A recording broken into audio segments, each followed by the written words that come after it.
Hi, my name is Natalie Tsimhoni. I am 17 years old, and I am a senior at Bloomfield Hills High School, which is a public high school in the Metro Detroit area. Before I begin, I want to clarify that my opinions are not representative of my school district, school board, student equity council, or anyone other than myself.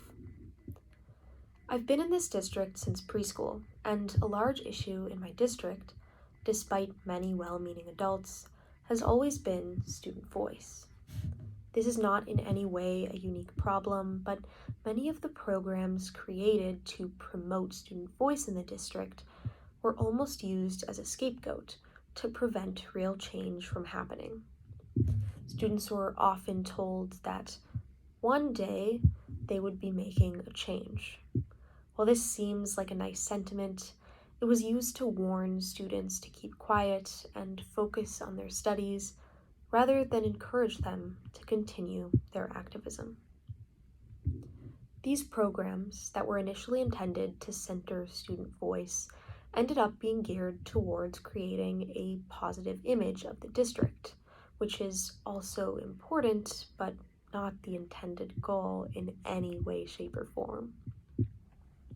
A few years ago, students created a student equity council in order to combat this, with the goal of crafting a more equitable district for everyone and creating a better environment for our school. The group, which is open to everyone in the district, meets bi-weekly to discuss ways to improve our community and works to implement them. Each year, there are several co-leaders who work in a parallel structure to facilitate meetings and guide the group.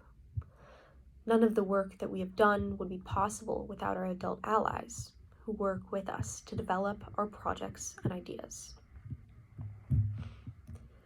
Racism and hate have always been prevalent in our schools, but last year in particular, a lot of incidents happened very publicly, which meant that it was no longer possible to ignore these issues.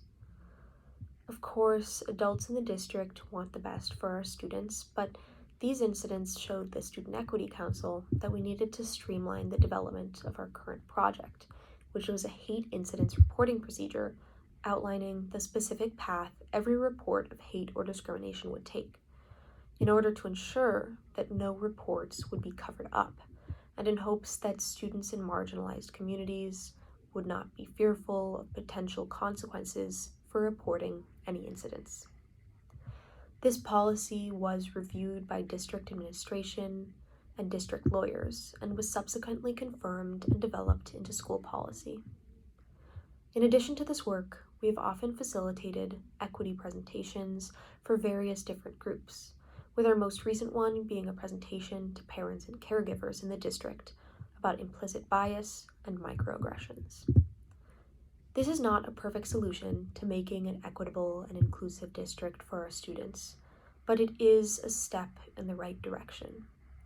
Before I graduate, I will continue to work towards improving this district, and I'm content knowing that students in the future will continue this goal.